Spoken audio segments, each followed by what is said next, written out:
Well, welcome everyone. Good afternoon. Thank you for joining us for our penultimate artist talk for the New Jersey Artist Series.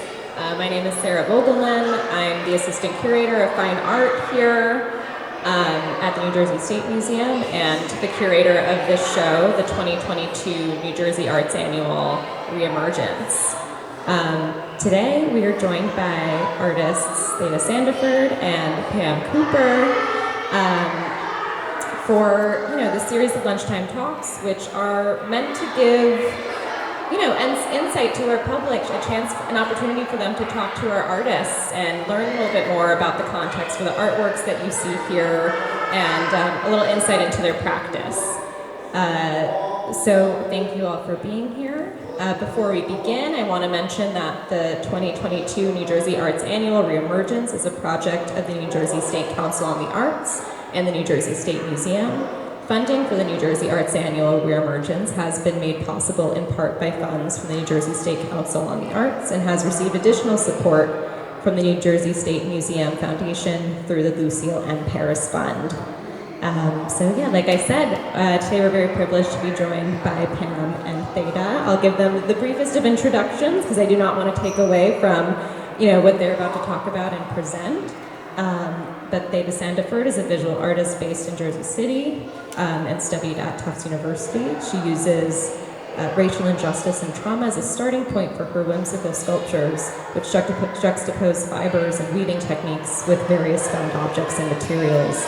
Theda's work has been featured in solo and group exhibitions across the United States.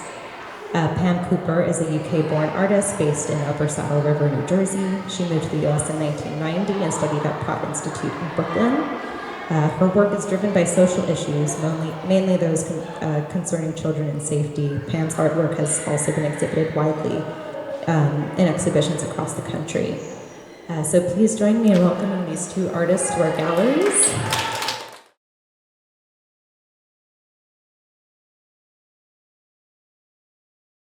Theda, thank you for allowing me to be here today. So this is one of my emotional baggage carts from my emotional baggage cart series, where I'm transforming shopping carts into vessels to dispose of trauma. This one is different from a lot of the other ones that I made because it doesn't have zip ties. And this is probably, I think, the second emotional baggage cart that I made in the series. There are over 30 now. Most of them use recovered commercial fishing nets that I then fix and turn the zip ties into a textile. I used ribbons here instead. All my materials are donated. So there was a Notion store that went out of business in South Orange. And I got a call from an artist saying, hey, this store's going out of business. They're going to put all the things on the street. And so I called an Uber XL and hauled over there and grabbed as much ribbon as I could load up in the car. So literally all the ribbon on here was donated. And when I started to go through the ribbon, I realized that there was a lot of texture that can happen in the color. And I started tying and knotting the ribbon on the net, not knowing what I was going to ultimately make with it. I just felt compelled to create some sort of textile through the net and the ribbons. And what happened was something magical. I was working on the previous, the very first emotional baggage cart and posted about it on Instagram. And the next day, a colleague of mine showed up with this cart. He was like, I got a cart for you. And I paused the work that I was doing on the first cart. I was tying the ribbons, and I draped the blanket onto the cart that he gave me, and I took a step back and was like, oh, okay, that just happened. And I knew the two had to go together. But I really hadn't intended to do that. So afterwards, I started to really think about how I wanted to now, with these two pieces going together, how I wanted to tie the ribbons and do the draping of it. So most of the emotional baggage cards are coming from stories of things that have ever happened to me. I randomly have people come up and touch my hair and pet me like a dog without asking. It happens all the time. And I gotta say, one of the greatest pandemic perks was people didn't touch other people. You had your mask on, you keep 6 feet, people keeping their distance. And that might have been annoying, but it was a wonderful blessing for me because people just stopped fetishizing me. Now that we're out of the pandemic, if you could say that, I ride the subway in New York, people are back to touching me, and I'm just like, wait a second. And so a lot of the work in many of the other cards, and the reason why this looks so much like hair is really about that conversation of people touching. And the title, Lady Whistledown. At the time, Bridgerton came on, it was over the holidays, could not spend holidays with family because of the pandemic. And I watched the whole thing from start to finish and restarted. That was the length of time that it took to tie all these ribbons. So since I was watching it, I felt that it was important to include that. The other thing that's sort of in this cart for me, because when the carts are covered, the conversation is locked inside. When the cart is open on some of the others that you may have seen from me, that means more baggage can go in. But this is a completed conversation. So it really is about gossip. Lady Whistledown was the gossip writer, and I find there's a lot of sort of petty gossip that happens. In professional settings, in personal settings, even amongst family. So I really wanted to sort of dispose of those things that I was kind of still holding on to, that people might say about me or others that are not true, and dispose of them in the cart, so I didn't have to carry that anymore. So that's really what the impetus is behind this particular piece. And then if you see others, I've made small ones, little minis, that can go on your desk that you can interact with. I've made ones that you can carry. It all comes from a conversation of the type of baggage that we carry. And ultimately, I'm hoping people are getting rid of it. This cart's on a plinth, which means, okay, don't touch, but if it's not on the plinth, and in many times when they're displayed, especially if they're outdoors and outdoor sculpture gardens, I'm actually inviting people to touch. When you touch and interact with the cart, my hope is you're leaving something behind. You're leaving behind something that doesn't serve you anymore. You might have this trigger or fight or flight response that was protective at one point. But then if you hold on to it and keep it, it festers. And I honestly feel that's where like ulcers and cancers and stress and all this other stuff comes from. So I invited people to interact with the cart. In most white box environments, you stand back, there's a line, you do not touch. I'm actually inviting people to touch. I want you to touch, I want you to interact, and I want you to leave behind any emotional baggage that you're carrying that doesn't serve you. I mean, yeah, I would say when I've been in here with some, especially students, Oh yeah, they're going to touch. this does not deter them, yeah. And it's funny speaking with both you and Pam, the concern of touching is certainly that of the museum and the curator. We're trying to keep things safe because we do have a lot of people walking through. But each of you were kind of, oh, it's okay. It's not a problem, and you encourage it, which is I think is really wonderful. And yeah, there's something when someone's reaching out to like that tells me that they're engaged with the work and they're curious about it and they want to understand it on some very basic level.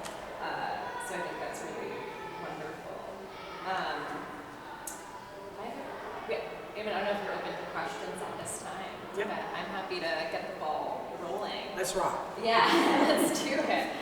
I was, when I read your title and, looked at the cart when I finally arrived in person, it reminded me of my own pandemic experiences, also watching Bridgerton, back to back, and, as well as other Netflix, all types of series, and it kind of, it made me smile and kind of chuckle, and I don't know if if you would call that humor exactly, but there's sort of a, I think you use the word whimsy in some of your writing about your work, and I'm curious what that role of kind of humor, whimsy, what that plays in your work, because you're using this metaphor of emotional baggage and making it, which is heavy. Yeah, well, humor and playfulness, I think, is important when you're talking about things that, frankly, people don't want to talk about. They're maybe hiding from themselves, or they don't want other people to know. There might be embarrassment. I know talking about mental health issues as a Caribbean American, that's not something we do. We don't talk about that. And certainly not in the Black community, we don't talk about mental health. So bringing some humor to it sort of lightens the mood and allows people to have access. Besides, I'm using ribbon here, but a lot of the materials I use, frankly, I'm taking it out of the waste stream. So it's garbage. So I'm also using that analogy of how trauma is actually garbage that's meant to be disposed of. So there's layers to this. And I'm very much particular thinking about the language that I'm using. So all the titles of my work will have some aspect of humor. It might come from a song title of some music I was listening to while making the work, or a poem. I often write poems while I'm making the work. So I'm thinking about, even though I didn't know in the time of making this that this was going to be the end result until I sort of draped the blanket over. As I was tying the ribbons and watching Netflix, I was thinking a lot about the different gossips and things that were going on, and I was taking voice notes on my phone.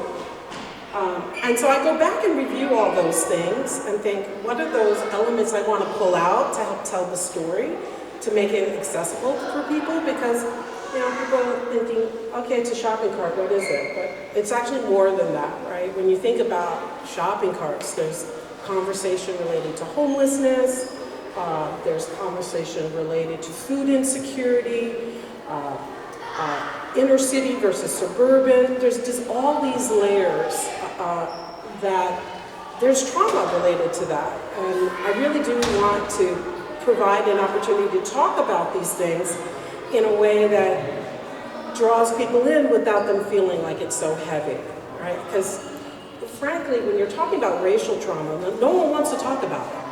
It's usually the people who are at the effect of it that are talking about it. I mean, it's like, you're in an echo chamber, so you really can't affect change that way.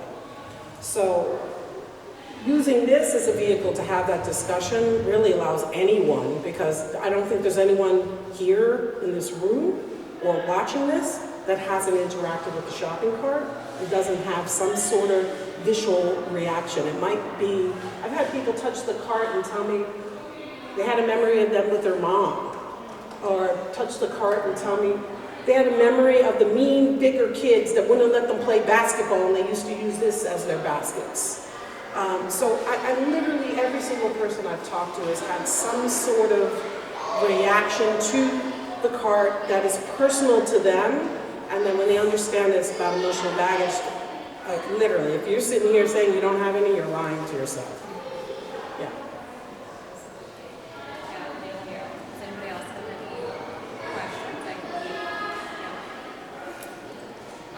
I love this piece. Thank you.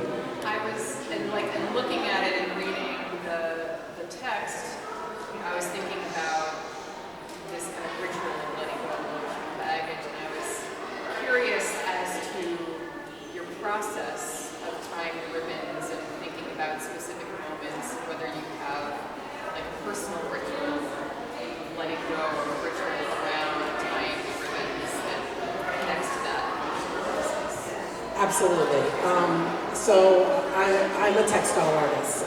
So I'm weaving in the tying of the knots, even in pulling zip ties. It is very meditative, and it is the same thing over and over for hours. So if you see one of my like zip tie blankets, there's over 10 to 15,000 ribbons on this blanket, and I did count them, because yeah, I am that person. So when I'm thinking, I'm cutting all the ribbons to the same length, and that might take days to do. Then I'm dividing them up by color and thinking about what colors work together so that I can get how your hair isn't all one color, it's multiple colors to give you a look. So I'm literally very deliberate in that process and thinking through it. And because it takes hours to do, it's like I get into flow and disappear the wall. And when that happens, that's when the baggage disappears from me.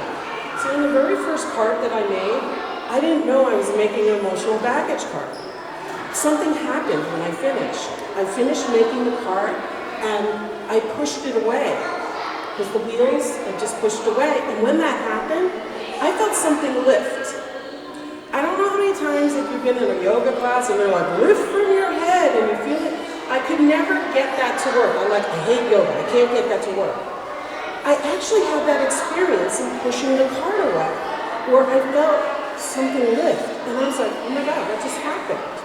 And I realized that I was making, at the time for that very first part, I was thinking about all the people I had lost in the pandemic that I hadn't been properly able to mourn. There were no funerals, and at that point it was 12 people close to me. So when I had that experience of the lifting, I realized I wasn't weaving on this three-dimensional loom. I was making an emotional baggage cart, and I had that release. The release I could never get in years of trying to practice yoga. So that's when I said to myself, I need to make another one of these, right? I shared about that experience on Instagram, and ever since then, people in my life just bring these carts, and they come with stories, they come with where they found them, and I incorporate all those things into those particular parts in the work. You're still working in this series. Yeah, I can't stop, because let me tell you. Don't stop. I was in talk therapy for years, and then I did art therapy, and I find I learned some very useful tools to manage my emotions, but we live in really challenging times. There's just stuff that keeps coming up, and frankly, even with this show talking about reemergence coming out of the pandemic, still by being on social media and just seeing all this sort of social injustice and just, bad behavior from police and all this other stuff that constantly comes up, it's like I'm re-traumatized over and over again. So even though I feel like, oh, I got rid of it, then I'm re-traumatized again. And then I find I have to get rid of it again. So I don't know when I'm going to stop doing this series, because I don't know if I can stop. It's really where I'm at.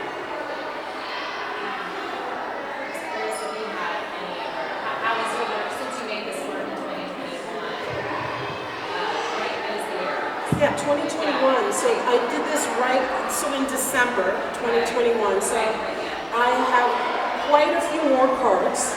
I have no more space in my studio, so I'm using more materials that can live outside, so I can store them on the roof of my building or outside in different locations. So this is a soft sculpture on a hard substrate.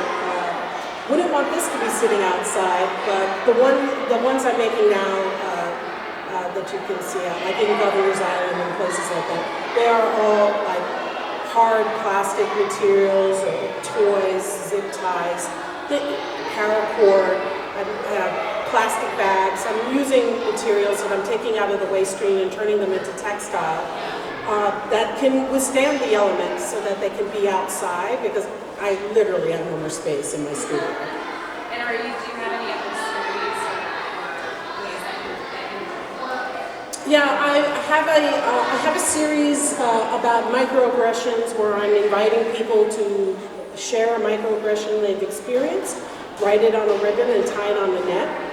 and then I'm going back and cataloging as this is traveling to different cities around the country. Ultimately, I plan to make a website that's interactive, so overlaying local census data with what these conversations are, and I've noticed that there are, in certain communities, specific types of bias that is coming up. So anything from LGBTQ issues, ageism, all kinds of, every type of version of ism you can imagine. And people tell me that they feel seen or have a release. So it's similar in terms of this, which is more for me, but it's more for other people to engage with the work. And then I've been building like lighting and sound and installation environments for this. So this is touring right now, which I'm super excited about because it allows me to go deep into my sort of social practice of interacting with people and allowing them to get the same relief I get from making art. And often with people who don't see themselves as artists, a lot of people, as kids, we're all artists. But then we get older and we forget we're artists. So I love that I can sort of give that back to people and they get this relief. So, ultimately, I mean, it may sound pithy, but like I do think it could change people's interactions. People have looked at some of the microaggressions on the wall and on the ribbons and said, oh, I may have said that to someone and didn't realize its impact on that other person. And so now they can make a conscious choice to be more mindful of their interactions with other people. So I do think it can actually change how we interact. Like I said, I kind of want to change the world, but I don't know how I can do that. But so I'm making my own small ways of doing that.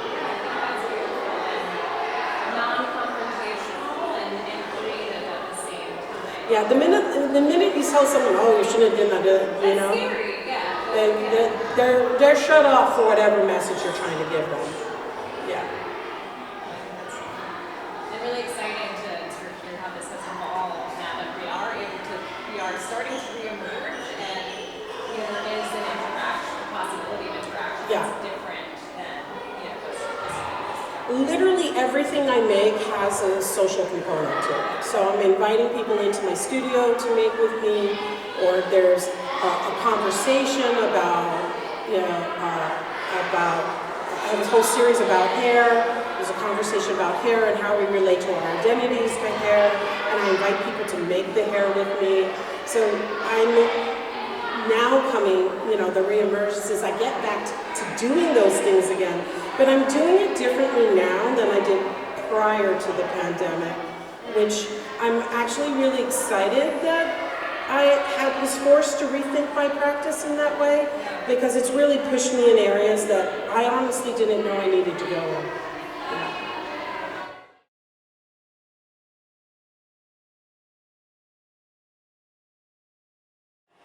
Thank you all for coming. It's a pleasure to be here, and it's a pleasure to have my work here. Thank you, Sarah. And the way that you've displayed it and put it, it's just fabulous. Thank you. This piece, I'm affected by materials, and this work came from a piece of wood that was hanging up in my studio. I work with social issues as well, and of course when the start of the pandemic everybody was shut in their homes, and all of these people were moving out of Manhattan from their apartments and actually sort of buying houses by the hundreds up close to where I live. So you were seeing the house prices going up and everybody vacating Manhattan, except those that couldn't. And those that couldn't were, of course, stuck in their apartments, couldn't go out, and just seeing people on screens. So it really made me think. And of course, during the pandemic, you couldn't get out and buy materials or go anywhere. So I had this little square grid sitting on the wall in my studio. And I thought, yes. So I can use that, and I had to find stuff that I could use that I actually had, because as you say, you couldn't get anything or go anywhere. I also had these tiny pill boxes. I had a lot of them. I got them for a project from eBay. Must have been about 15 years before, and it didn't work out, so they've been put away as well. So I pulled all these materials out and started to make these tiny little apartment buildings, with some of them empty and some of them with these pill boxes with reflections of faces in the mirrors, because all the people we're seeing there were people on Zoom and on computers. And they didn't get out and about, and it was really worrying about how this was going to affect, especially the children. A lot of my work is about children and how the environment and what's happening in the world is affecting them. So it's basically children who also were at school on a computer, which again does not help matters with their social interactions. They weren't having any social interactions. So I just pulled out all the scraps of paper that I had and all the bits of cardboard that I had and started to make these tiny little square boxes inside this grid. I bought, this grid is actually from a tea box, one of these tea boxes that they have in restaurants that they bring around for you to choose the tea. And I needed this box to display something else. And I didn't need the inside, so I just hung it on my wall. So I thought, well, this is just perfect for that. So I started to make them to fill up the spaces. So I did one, and I can tell you now, none of those squares are the same. Every one is a slightly different size, so it took me quite a while to sort all that out. But then I can't stop at one. I work in series, so I needed some more. And we had this great, they called it an antique store, but it had a bunch of rubbish and sort of stuff nobody wants in there as well, all on racks. And I used to go and rummage around in there, and I got 7 more of these boxes. So now I have 7 empty boxes, but all of the insides have been made into a series of 7 of these. Of course, they won't stand up by themselves, so I had to get a piece of metal, some steel, to make a base for them, because otherwise they just all fall over. But I'm now finished with those, I think. I tend to work into a series up to a point, and then I'm looking for something else to do. I tend to wander about. I've made shoes and all sorts of things, so I work on one series and then move on to another. And another of the things that I did move on to was, actually before COVID, I started to make the aprons. Thank you for moving. I started to make these aprons before COVID, but it came to me that it was something that was really important during COVID. Everybody ending up at home and really finding out what had to be done in and around the house and to run a home. And there's a lot of jobs, so I decided to do a book on each job that has to be done or is expected of you when you are working in the home. This is the first one. I've just started. I started on a second apron, and I'll probably move on to a third because there's an awful lot of information that I can use. It's not so much that you don't get paid for these jobs, it's that quite a lot of time it's unappreciated, the work that you do in the home. And one of the books that has really caught people's attention was this one, certainly during COVID, because so many kids were being taught at home. I did a little pop-up book of the child sitting in front of the computer. So I've sold quite a few of those because people say, yep, that was me, yes, I want one of those. So, but it was, I'd started to make books a few years before, and I wanted to learn a lot of different ways of making a book. So I was trying out different structures for each book, and I'm still trying to do the same thing. But these were so much fun to make, but also to sort of contemplate on how much stuff that we do around the home. And I think a lot of people found out that, you know, how much there was to do, especially, sorry, I'm touching the artwork. It's your artwork, so. Do you know how much cooking I had to do during COVID? I had three teenage boys with me on their computers, and they want feeding all day. So this was very apt, and there's a little accordion book in here, and it just says 7 days a week. Is it? Yeah. This one's short order cook, because literally I was a short order cook, plus keeping an eye on them on the computer. But it's been fun to try and, you know, play with these. And again, it's just bits and pieces I have around the home. You know, odd brown paper, odd paper. It's using up all the materials, but the trouble is that you gain more when you get rid of some. I'm certainly affected or start a piece of work because I see an item or something that I feel that I can work with. At the 14C Fair this year, an artist brought me this jacket, and it was a woolen jacket. Excuse me. And she put it in the wash, and it had shrunk to like miniature size. And she said, if anybody can do something with this, you can. So at the moment, that is sitting on my wall, and I'm thinking up things that I could do. Talking too much. So I am very affected by the items I see, which is why I like to go around.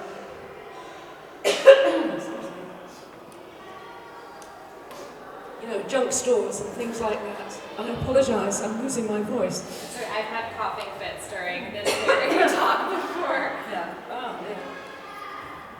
yeah. So I'm sort of very much an artist of opportunity. I see something that I think I can use, and then work with that, and maybe not use it straight away, but can find, you know, something will come to me, even if it's 5-10 years later, it will come to me. Sorry. No problem. Yeah.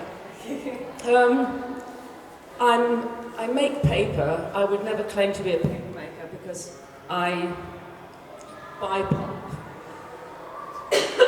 I'm not one of these really, you know, really into it paper makers who actually beat the fibres and then, you know, work in that way. So I sort of cheat. But it means that I can make paper the size and shape that I want it to be.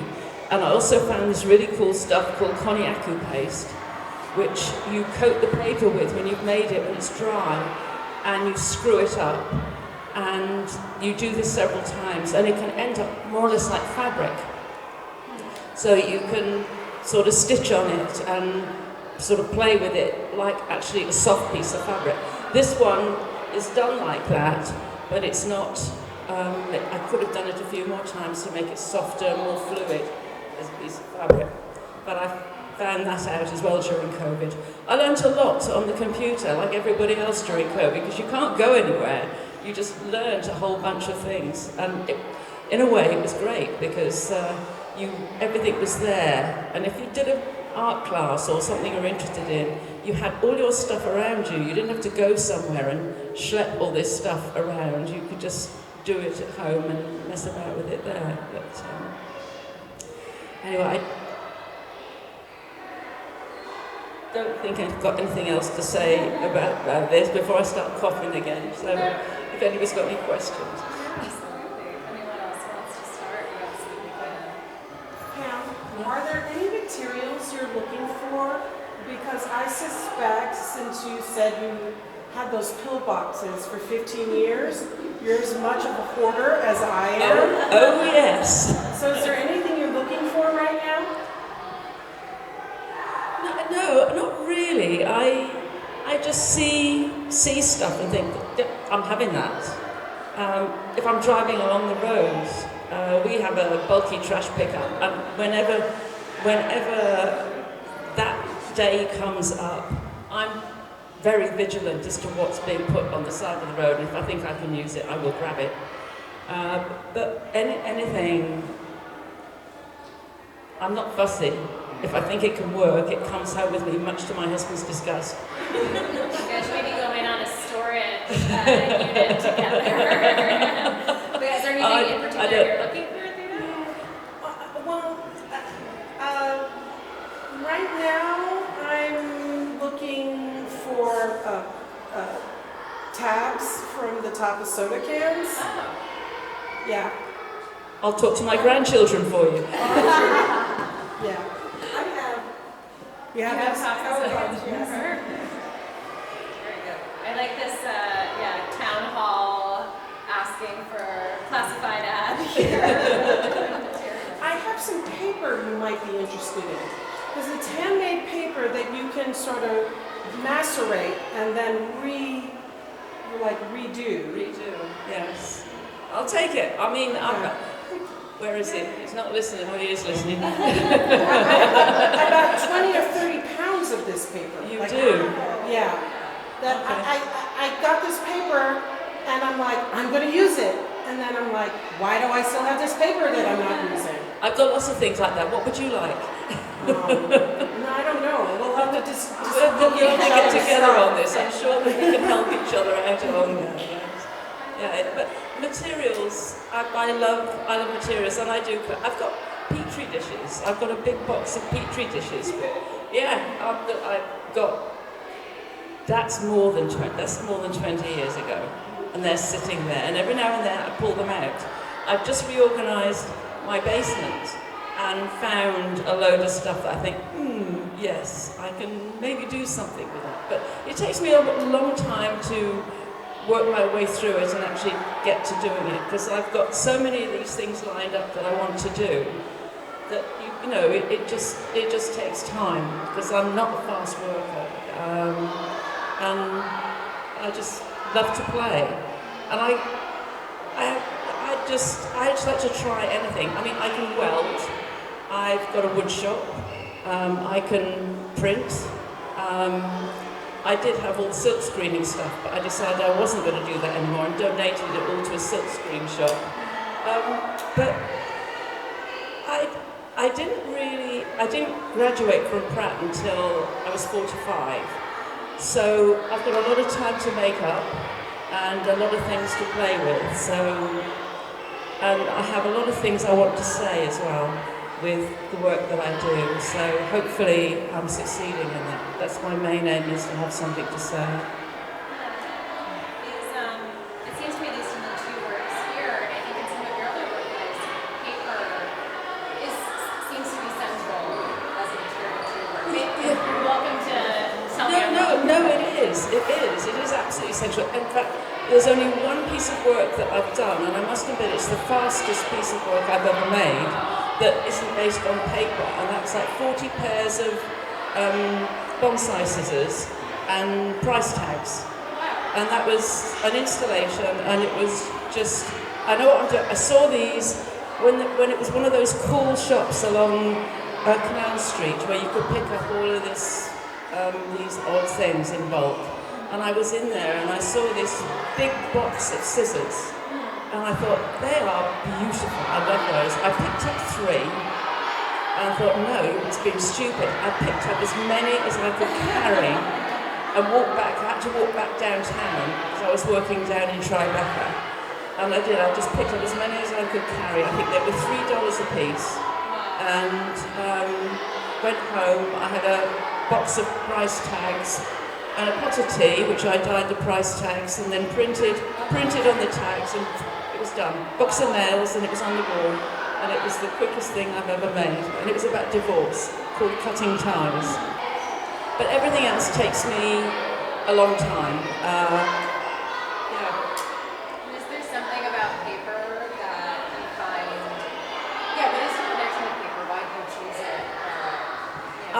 Because I can make it do what I want it to do, and I can make it the size that I want for any project. I don't have to go around and find find paper the size or shape that I want, because I tend to make paper specifically for items.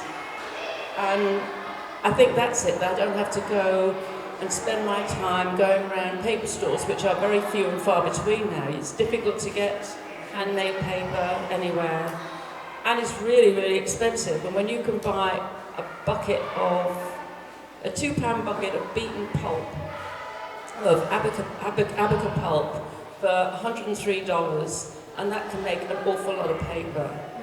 So it's economical as well, and I can do what I want with it. I can make very thin paper, I can make very thick paper, and if I put enough of the, I can't remember what the agent is now, but you can make it so you run water over it. And the paper I make is very, very strong. I mean, the work looks fragile, but it isn't. I mean, I drop my stuff on the floor and it gets beaten up and it's fine. So that's why I don't mind people handling it. Yeah, I think it's interesting about the way that you use paper is quite sculptural. It's usually not two-dimensional. Well, I'm a sculptor. I came out of Pratt as a sculptor. Which isn't, I think, it's different, it's not an expectation that I think people often have in paper. I think the expectation is usually that it is two-dimensional. Yes, yeah. Whereas these are, I guess they're works on paper, but they're not though. They're not on paper. They are the paper. They are, yes. I mean, when it comes to, yes, if you're applying to exhibitions that works on paper, I think, I'm going for that. But you know, they always take the sculptural pieces anyway. I was going to say something just then. I can't remember what it was. Anyway, it's just a great medium to work. As I say, can make it do what I want it to do, which is great. You know, it makes it easier for me. So. And some of it doesn't make it easier for me because the houses I make, I have to make great big boxes as well to put them in, to keep them, to store them. So Theda and I have the same problem with storage, but I think I've got more space than she has because I've got an extra garage and a basement, so I can just drop it all in there. But the boxes take up a lot of space. So I'm very good at sculptural foam core boxes too. So if anybody needs sculptural foam core boxes to keep anything in, I'm your girl. Actually, big packing cases as well, because when I came out of Pratt, I made great big dirty black sculpture, so I have all of that stored away as well. So if you saw some of my old work, you would not think it was me that did it, because it's dark, big wood, 8-foot sculptures, and now I'm getting up there with the paper. I mean, I can make it 8 foot. That's fantastic. If anyone has any questions. A question. Yeah. Thinking about how you chose these two artists for a talk, if it was just a scheduling thing or because you felt that the work worked well in conversation.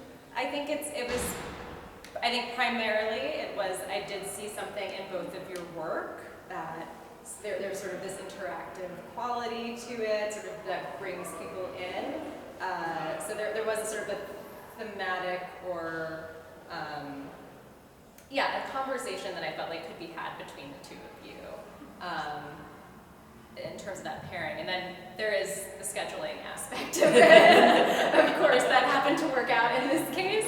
But yeah, I think for all of the pairs of talks, I tried to pair artists and their work that kind of seem to have something in common, or maybe we're approaching a theme from very different perspectives and doing something very different.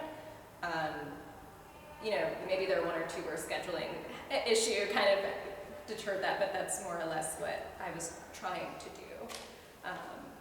I must admit, when I was paired with Theda, I thought that's great because, she plays with sort of materials the same way that I do, and I thought that was great. It was. I thought the same thing. Okay, that's really wonderful, and I think what's been really fun about these talks is having artists talk to artists about their materials and their process. I think, for me, that's one of the most interesting aspects of this work. So when you started talking, what are you looking for? What do you need? And I love that, and I think I would love for you to continue that Yeah.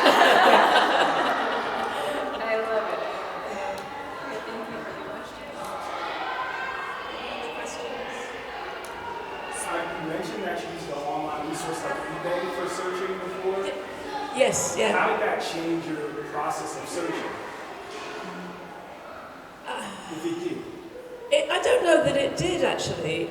It was something that I was specifically looking for because I knew I was looking for this item, and I tried every which way just on general searches, and then eBay popped up, and this was the time when there was, you know, lots of stuff that was out there for really almost free.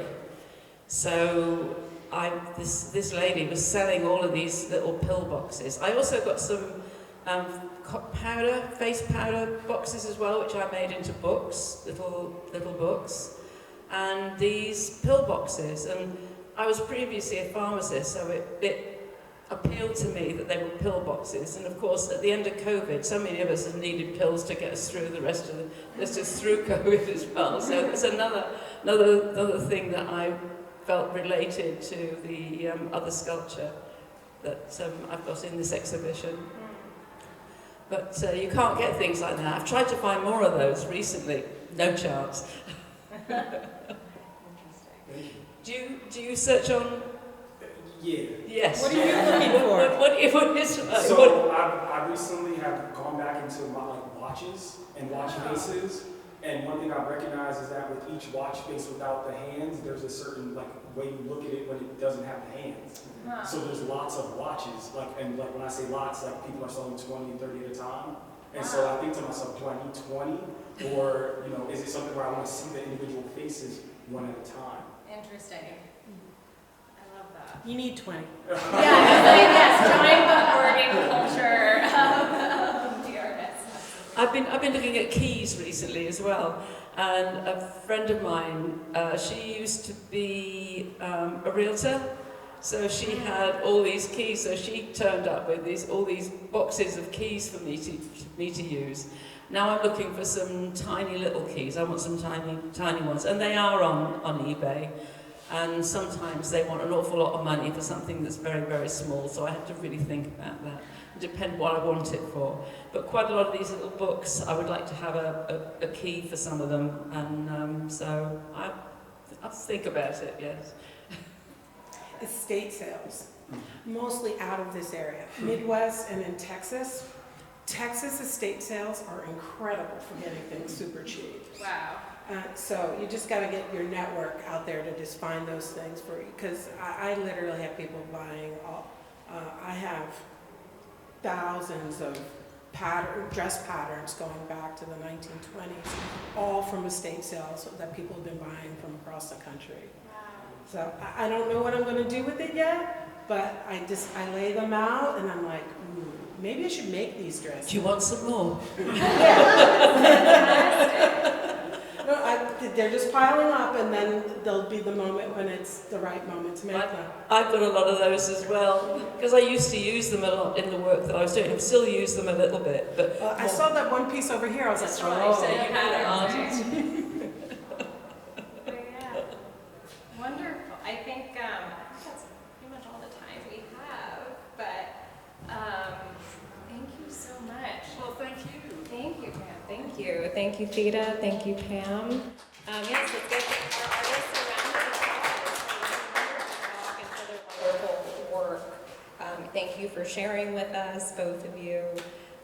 Thank you all for coming and listening and joining us today. Thank you for your questions. Yeah, thank you. This is our penultimate talk.